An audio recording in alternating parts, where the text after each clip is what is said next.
power of Southern Shores Realty to work for you. With over 30 professionals in sales and rental management, Southern Shores Realty and I will get the job done right. I'm Rick Thompson, your Outer Banks real estate expert. Call 261-2000.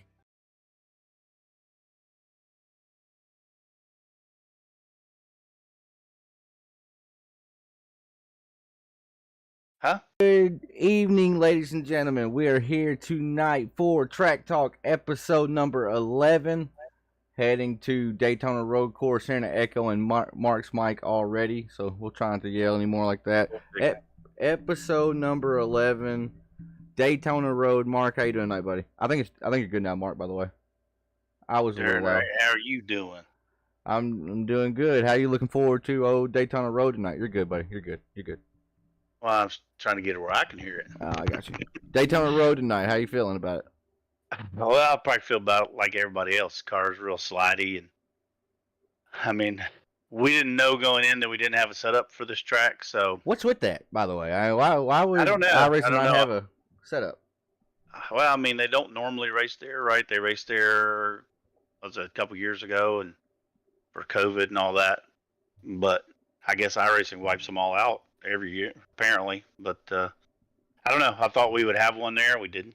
So, I mean, there's like 3 or 4 tracks we don't have setups for this year, but so we're forced to run just the basic road setup this week. I mean, it's not terrible. It's just can't really overdrive the braking zones or you're going to slide. And, I mean, you can use brake bias to try to fix it a bit, but it's not amazing. But we're all on the same setup, right? Fixed setup, so we'll figure it out. I feel with like the Xfinity car at all these road courses, and now you and our guests, y'all are a little bit better than I am on road course, right? So y'all may not attest to this, but I feel super slidey at every road course just about. It's like I'm never really feel comfortable getting on the throttle, getting off the throttle onto the brakes. It's just, that's me personally with the Xfinity car for sure. I felt like that with this tire model like for a while. Right. Here back when they changed it recently, like that was before the season started, we did some testing at Charlotte, and it felt amazing. I was like, man, finally getting some of that sidewall feel back in the car. Kind of feels spongy, I guess you'd say. Like you could feel the grip in the car leaning over before it would break loose. But just like iRacing, every time they get something that it feels pretty good like that, got tinker. It's not right. It's not long that they put out a hot fix and takes that completely away. So I don't know. I don't know what they're doing. I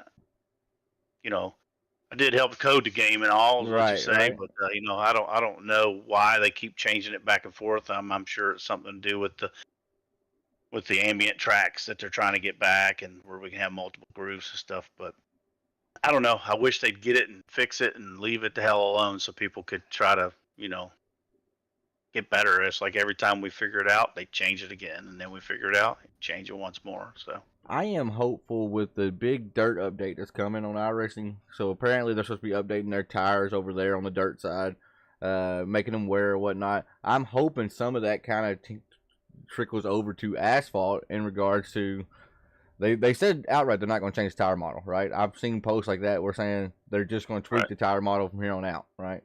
Which that kind of sucks, right? You hear everybody's biggest gripe on iRacing right now. It's the tire model. Yeah. But said something about they weren't going to change the tire model, just the parameters of the tire is all he said. Yeah. Basically, just adjust them how they feel, right? Well, Mark, we are joined by a driver who got his first win in Blazing Pedals this season at none other than a road course. Who do we have in the booth with us up here tonight? Mr. Dave Seats. He's been pretty hot here lately, right? I mean, he's really hot. Used to hate the car, and I guess he's figuring it out, and he's been top 5, top 10 here in the last 3, 4, 5 weeks, something like that. Like I said, doing good. So, Dave, I said it while ago, you won at Watkins Glen already this season, so that proves you are going to be somebody to watch on road courses throughout the entire season. How confident are you heading into Daytona tonight? Not at all. I haven't had time to put in for practice, and I'm struggling to get to grips with this thing. It's just all over the place. You try to hit consistent brake marks, and one lap it'll do fine. The next lap you're just sliding through. the practice we had up this afternoon had so many marbles that was throwing it off. So we'll see what happens when we get in practice tonight. But I'm not super confident. We'll see where we end up, but not great pace like I was. At the Glen, I felt a lot more confident, but I'm a lot better on that track than this one. You were really, really fast at Watkins Glen. I know I've watched you. I mean, I'm not afraid to say it. I've watched you and others turn laps on road courses, right? Because I see y'all put up decent times. I try to watch it and I try to emulate it. I'm like, man, I'm doing nothing different except I'm just slower, right? I mean, that's what I'm doing different. So I think you'll be all right tonight heading into Daytona Road. I imagine the 14 is going to be up in the mix for sure tonight. Yeah, we hope so. Good showing for the team would be nice. So let's go on over to the driver spotlight, Dave. I went on SimRacer Hub and just got a few of your stats so far of the season. You've, I think you missed 2 or 3 races, so that's kind of hurt you in the point standings. But you have got that 1 race win. Came earlier at Watkins Glen. You got 2 top 5s and 3 top 10s. So a very consistent season to say the least. And I would have to venture a guess. I mean, if you're just able to make more races, you are going to be a serious contender going into the playoffs. Talk to us about your season thus far. I mean, it started out great. Our first race back was Phoenix. Had a top 5 first, top 10 at least finish. I think it was 5. And then just trying to stay consistent. Then we got the win at the Glen. I think the race after that was New Hampshire. And was having a really good race there. Was leading the race and then got taken out. So we lost a bunch of points that race when we could have had a good finish. And then, man, it's been 2 weeks. I don't remember where we were last. Was it Atlanta? Atlanta sound familiar? Oh yeah, it was Atlanta, and I was up front almost the entire race, and then again got taken out. So that's 2 unfortunate incidents, but that's racing. I mean, you don't know how it's going to end until you get to the end. Right. I mean, that's the guy's honest truth, honest God. So we've already talked to you about how you feel at Daytona tonight. What kind of equipment are you working with over at Dave? What do you race with? I have a SimiCube 2 Pro direct drive wheel, Invicta pedals, and I'm trying to get to grips. I just switched to triple monitors from the single ultra wide this last week. So what's your thoughts? It's a lot nicer, but thoughts on that? I'm on an ultra wide right now, but I have the option to go triples. I mean, even without getting it fully set up, like being able to see out the right side window is huge help. Like you can race people so much better on the outside, get up closer to the wall. So it's been a lot better. I just got to fine tune everything. Like I need to bring the monitors down a little bit and just get a little bit more fine tuning. But right, I can't do VR. I sweat too much. Mark does too. You just don't tell us. He does too. That's what fans for. That's what fans for. But VR, the triples are like I love my ultra wide monitor, and then going to the triples is like, oh, this is much better. Wow. See, I'm in love with my ultra wide. I love it, right? But I know I'm losing a little bit of screen real estate, right? If I stay on the ultra wide versus going to triples. So that's cool. I didn't know you just went to triples coming from an ultra wide. Mark tried to talk me into VR. VR would be huge at a place like tonight, right? Where you can look, you're almost like you do in a real car. You're kind of looking around corners, but you can kind of do that in triples too, I guess. Oh, definitely. I mean, I can spot the apexes pretty well. Like I said, VR is cool as like get in and mess with it, but to race in it, like. Have you tried VR? Not for me. Yes. Which one did you try? Here goes Mark, the VR connoisseur here. Let's bring him up. Nah, it was the Quest 2. Yeah. That's the Quest 2's. I mean, it's all right, but it's the battery length on the Quest 2's. I have a Quest 2 as well. I want to try one. Mine was. I want to try it so bad. Yeah, I had the link cable hooked to it, so. Yeah. So I didn't have to worry about battery too much. Chris and Rick also had that link cable, but I think there's they had the official link cable, I'm pretty sure too, and it wouldn't charge it enough. Like a 4-hour race, they were dying in the race with it on charge. yeah, and so So there's certain things with some of the cables, right? I've heard some of the cheap cables that you can get on Amazon, some of the Chinese cables or whatever, some of them will charge it nonstop. Like some of Right. them charge better than even the official cable. But But you also have it to all make depends on sure. the cable. You also have to make sure that you have Thunderbolt and turned on for the port that you're in. Yeah. Because if you don't, then it's not putting Did you out. try like getting a fan to blow on you and stuff like that? Because that's what I do if it's hot, like in the summer. Sometimes I got. I mean, sweating is just one of them. Like Yeah. the other, like I have a couple issues with VR. You know, Issues? I have my nice rig and I can't see anything, and I'm too old to try to muscle memory everything without taking a quick glance at it. Right. Man, I'm 52. You ain't got no age. Yeah, but you've been racing in VR for how long? Probably 2 or 3 years. Bullshit. I've known you for 2.5 years. It's been like You know, Yeah. whenever we get talking to Mark about time frames over 2 years, he's a little cloudy in that. Yeah. Oh. See, he forgets the 1 in front of the 52. Right. I mean, it does suck for like button boxes and being able to reach up and hit your keyboard. And You stuff got a like button that. box now, though. You've gotten used to it, right? I have. I mean, pretty much a button box is pretty easy. I have it mounted up here to my right, but the button box is pretty easy, right? Because you can feel the buttons and you can count the buttons with your fingers because they're large and spaced out. Keyboard's a little bit different, but on my keyboard, sometimes you can kind of look up in the air and look down through the nose hole, and you can see. Right. That's what I have to do if I'm doing something like that, you know. But I don't know. To me, it was just the immersion. You know, I get it. It's different for every person, but like Dave says, I got my nice rig and I want to see everything. To me, you're still seeing a rig, right? You're still seeing something that's not a car, pretty much, right? It's a chassis that you're sitting in. I'm sitting on see wood. right. I can still see my floor and my Right. walls and all that stuff. And I've seen some people that put the little black covers over top Jason of their Day head has something like to their- that. to their, Jason to Day their monitors. He's on Yeah. a wooden rig, but he's in a enclosed and sheet metal. Some people take like black cloth and hang it down below there so you can't see all that. That would probably be even better. And some people just hate the resolution of VR, right? Some people just can't stand it, and some people want that high, crisp resolution of a monitor. Issues. I hear everybody having issues all the time. Zimmy just couldn't race the other night because of issues. It was not syncing or whatever. And My resolution. VR went black. Yeah. Resolution. The classic like how, my VR went black. Great. right. Yeah, that is something that iRacing's been doing. Like the index, me and Zimmy has the same Right. VR, right? So the index used to hold 90 frames a second, flat out, had no problems with the Never you hear you iRacing talk at about all. frames at all.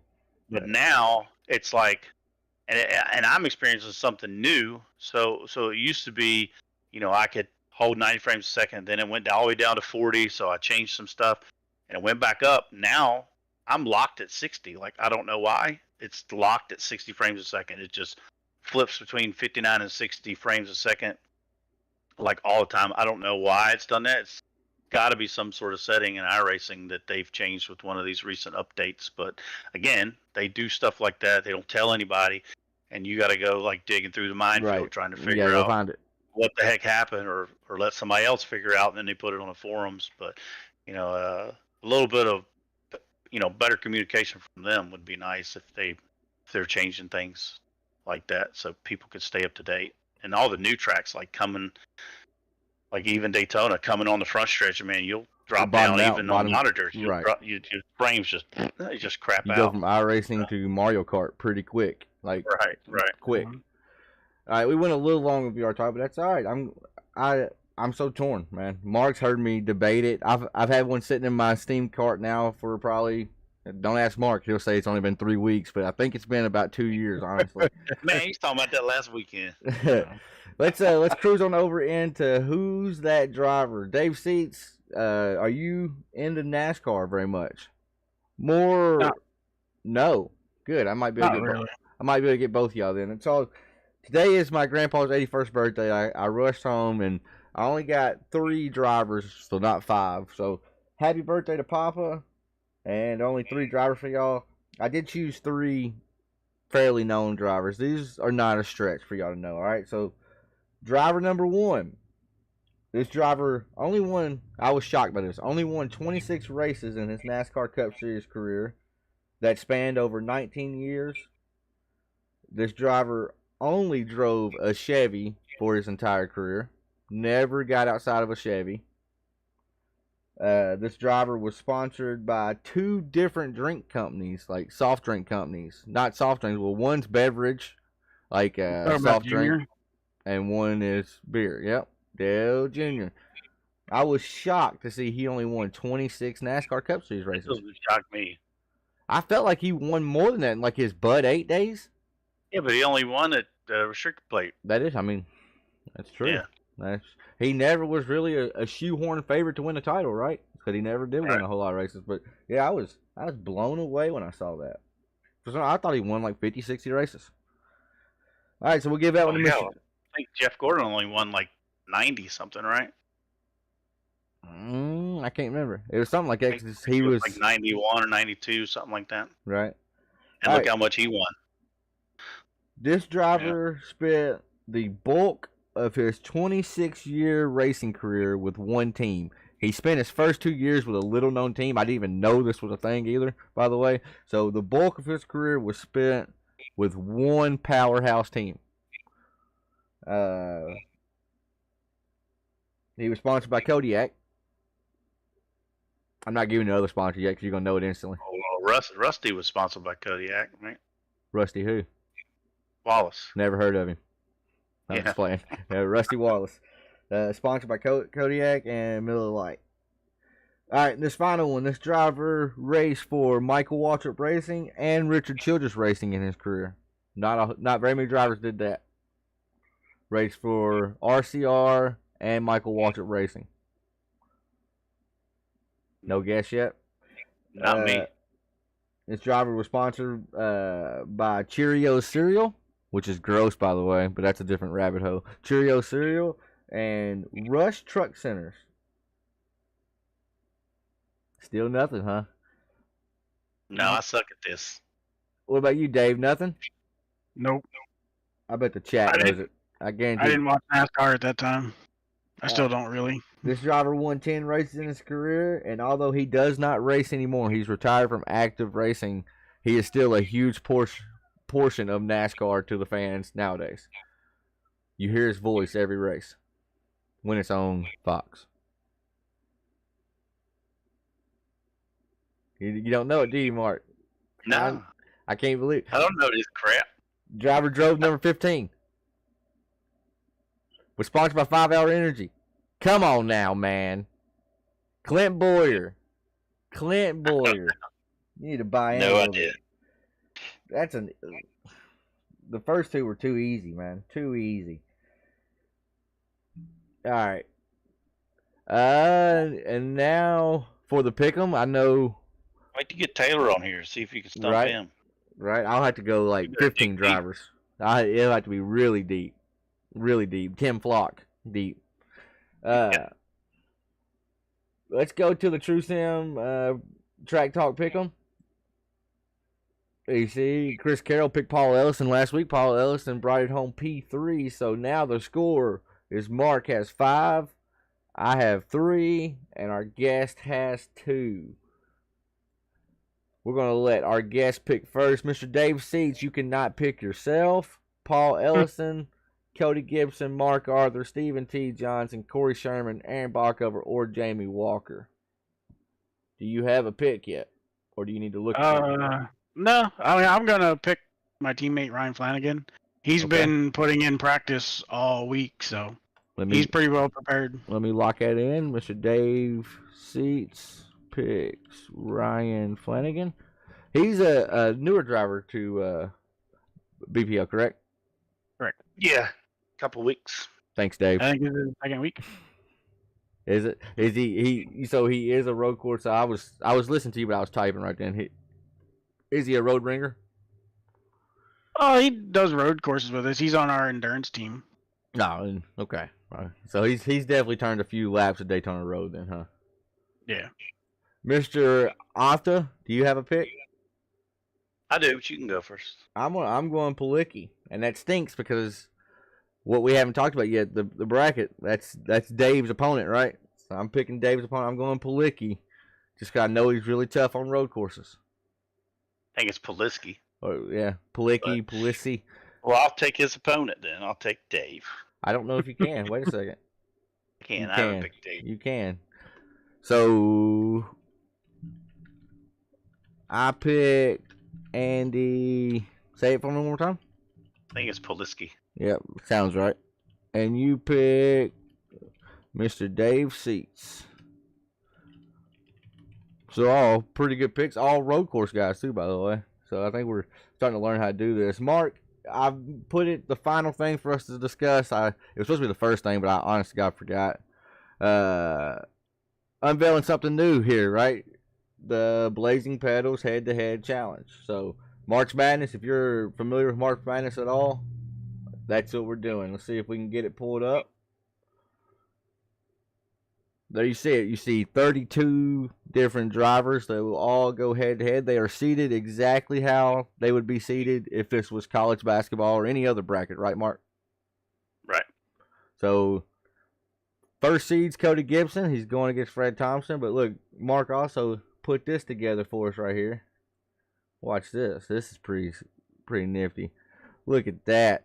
So, Cody Gibson, Fred Thompson, Joshua Rutherford, Rick Thompson, Jamie Walker, Larry Bell, Mark Arthur, and then Chris Legou. Well, the premise of this is simple.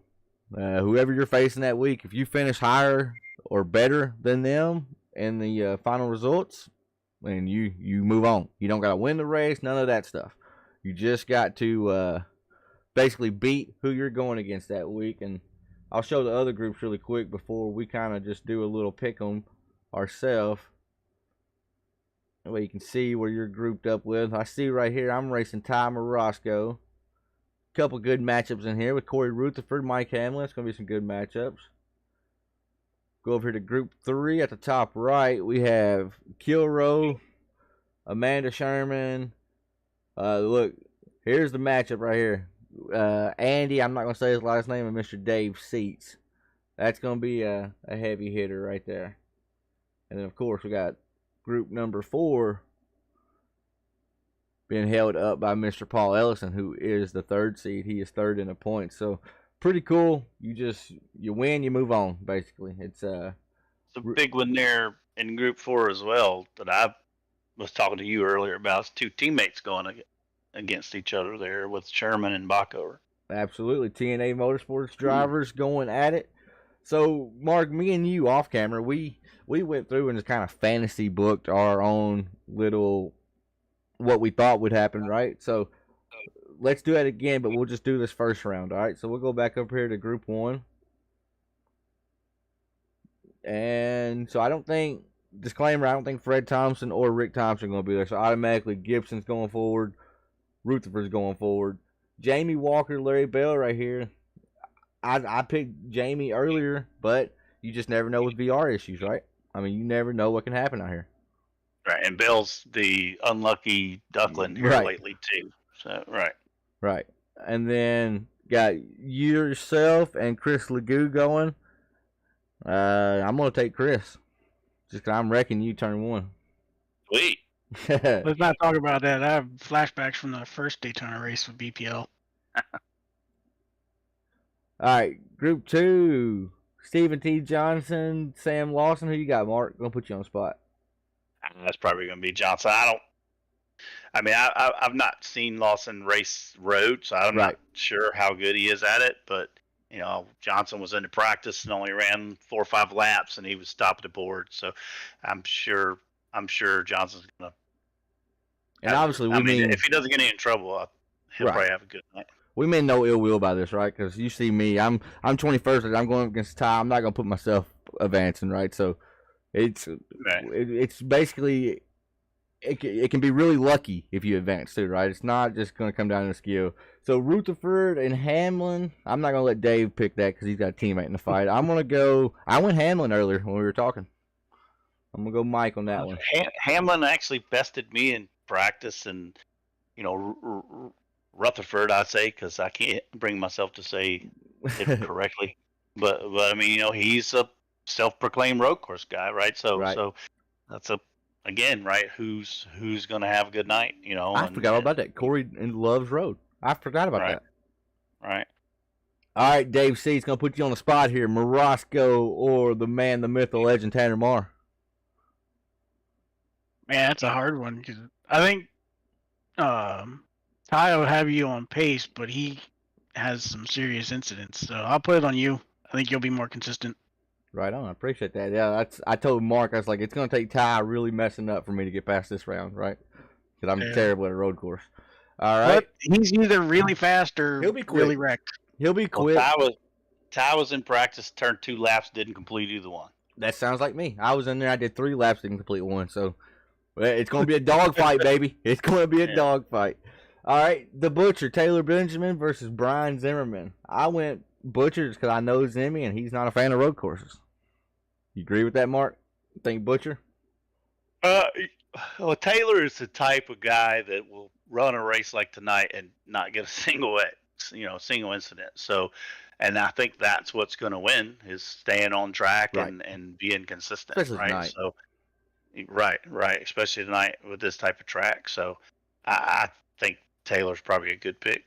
Call it here, Kilroe or Mrs. Shermanator, Amanda Sherman. Well, I think Dalton's probably going to get that, but again, you know, if he gets in trouble and gets up there racing hard with some of the leaders, Amanda's pretty good at staying on the track too, right? So, you know, she's good at racing within her means, and sometimes you get someone like Dalton that gets up in there and gets in a dogfight with somebody, he could have trouble, right? So, I mean, she could come home with it. I mean, Dalton's the favorite there, Amanda's the underdog, obviously. I mean, they're two complete opposite ends of the bracket, so. You know, I mean, upsets happen though. I promise you. Right. They happen. Dave Seats. These next 2 are pretty tight. These could be bracket busters for a lot of people, right? Because these next 2, I honestly think they could go either way, right? Just depending on how the night goes. Who you got between Van Fleet and Mr. John Perkins? Ooh. It's a tough one, huh? I'm gonna say Van Fleet because he needs a good night. Okay, right. And then I got to go Andy just because he was my pick, but I think earlier I said Dave Seats because he won at Watkins Glen. So I'm torn now, right? Pick it between Andy and Dave, with Dave sitting here, Mark. Well, I already picked Dave, right? Of course he's going to win. Yeah. He better win, or I'm going to come to his house. Mr. Paulson and Joe Alberico. Now, Derek's going to be fast tonight, but he could also find himself in trouble, right? So, and right. I feel like Joe was decent at either Watkins Glen or Sonoma. One of the two, he was doing okay, right? So he might be a road course guy. That's why it's kind of awesome to start this with the road course. It's not awesome. It sucks. Especially this road course, because it can take a lot of those favorites and, you know, kind of break them up. Right. All right, Paul Ellison and Mr. Miller. I went Ellison. And here's the matchup you highlighted, the TNA Motorsports on TNA Motorsports. Mr. Corey Shermanator and Aaron Bockover. I went Bockover just because of how he was at Sonoma. What do you think, Mark? I think you went Sherman earlier. I did. I went with Sherman because he's run well at road courses in the past. Remember, he was up in the top 2 or 3 when he took at the whole field at the Roval a couple years ago. So I mean, you know, but again, he made a mistake, took out the whole half the pit field, right? So, I mean, it all depends. Is Corey going to make a mistake tonight? So, you know, will Aaron make a mistake? Aaron was struggling in practice and, you know, with some locking up with the tires and things like that. But, I mean, if people get out there, the name of the game is going to be consistency, right? Get out there and don't overdrive yourself. And if people can do that, I think they're going to have a good night. Right on, I agree. And then we have the number 11 and 22, the Soul Stealer Brian Dees versus Mr. Wildman Kyle Wellman. Seats, if you had to pick that one, who you riding with? I'm gonna go with D's on that one. Mr. Dees, that's who I said earlier. And then to round it off, we have Chris Carroll and Donald Bennett. I'm gonna go Chris Carroll, but he's also somebody. Watkins Glen, he was fast, got into it with a lap car, ruined his night, right? So it's anything and everything can happen tonight. And that's what Mark was talking about. That's why it's cool that we are going to Daytona Road for the first race of the season. Or the first race of the BPL head-to-head season. Folks, we went long. I need to get in there and practice. We're like 6 minutes over. I want to thank y'all for tuning in. Want to thank Southern Shores Realty for coming on board here. Mr. Rick Thompson from the, I think they represent the Outer Banks. We'll let the commercial flow one more time. Want to thank them for coming on board, helping us out here. And, yeah, Sam and Terry will be live in about 45 minutes or so here on True Sim Productions YouTube. So hit that thumbs up button. Thank y'all, and we'll be back next week. But until then, we'll see you. Peace. Put the power of Southern Shores Realty to work for you. With over 30 professionals in sales and rental management, Southern Shores Realty and I will get the job done right. I'm Rick Thompson, your Outer Banks real estate expert. Call 261 2000.